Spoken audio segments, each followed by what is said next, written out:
Hello students.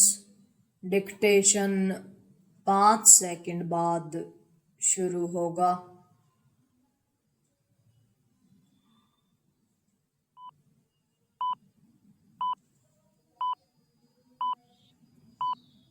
Start. अमेरिकी supreme court की ओर से ट्रंप की टैरिफ नीति को अवैधानिक करार देने के उपरांत भारत और अमेरिका के बीच संभावित व्यापार वार्ता टलने के बाद वित्त मंत्री निर्मला सीतारमण ने जिस तरह यह कहा कि फिलहाल टैरिफ में बदलाव को लेकर कुछ कहना कठिन है, उससे इसे लेकर सुनिश्चित नहीं हुआ जा सकता कि अमेरिका से व्यापार समझौता कब होगा।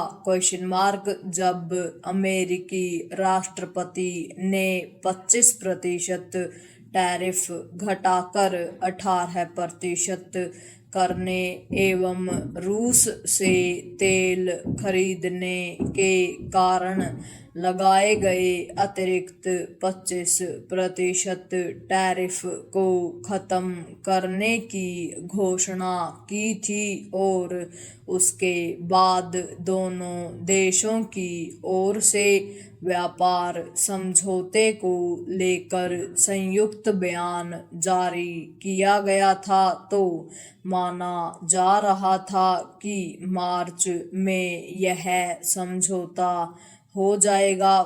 फिर मार्च के स्थान पर अप्रैल में समझौता होने की संभावना व्यक्त की गई, लेकिन अमेरिकी सुप्रीम कोर्ट के फैसले से चिढ़े ट्रंप की ओर से सभी देशों पर पहले 10 और फिर 15% टैरिफ लगाने की घोषणा के बाद व्यापार समझौते को लेकर संशय पैदा हो गया है।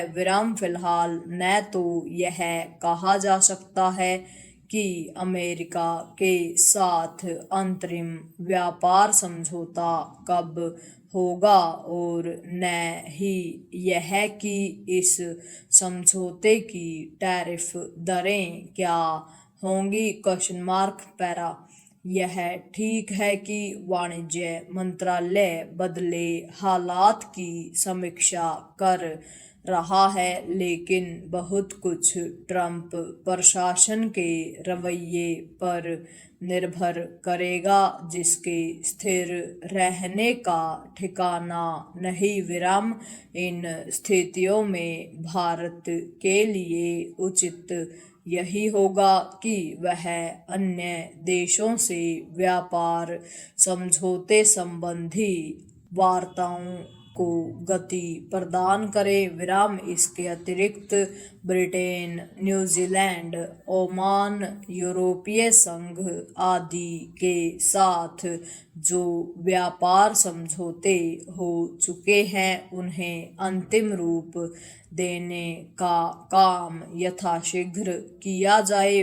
यह सही है कि भारत समेत अन्य देशों के लिए अमेरिका एक बड़ा बाजार है और उसके साथ व्यापार समझौता भारतीय कारोबारियों के साथ साथ देश की अर्थव्यवस्था के हित में है, लेकिन भारत को अपने उत्पादों एवं सेवाओं की खपत के लिए अन्य विकल्प तलाशने का काम प्राथमिकता के आधार पर करते रहना चाहिए।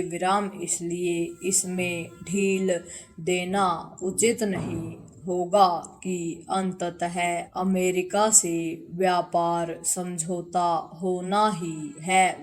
भारत के हित में यही है कि उसके उत्पादों की खपत विश्व के अधिक से अधिक देशों में हो।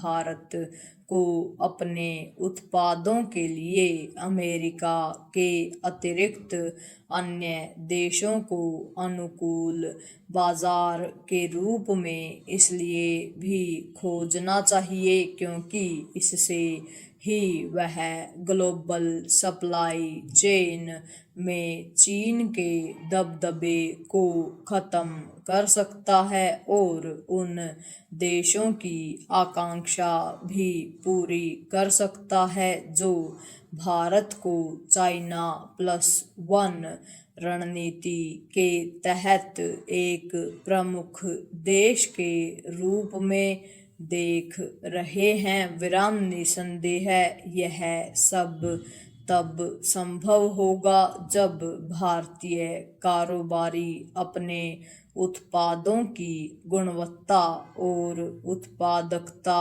विश्व स्तरीय बनाएंगे। पूर्ण विराम।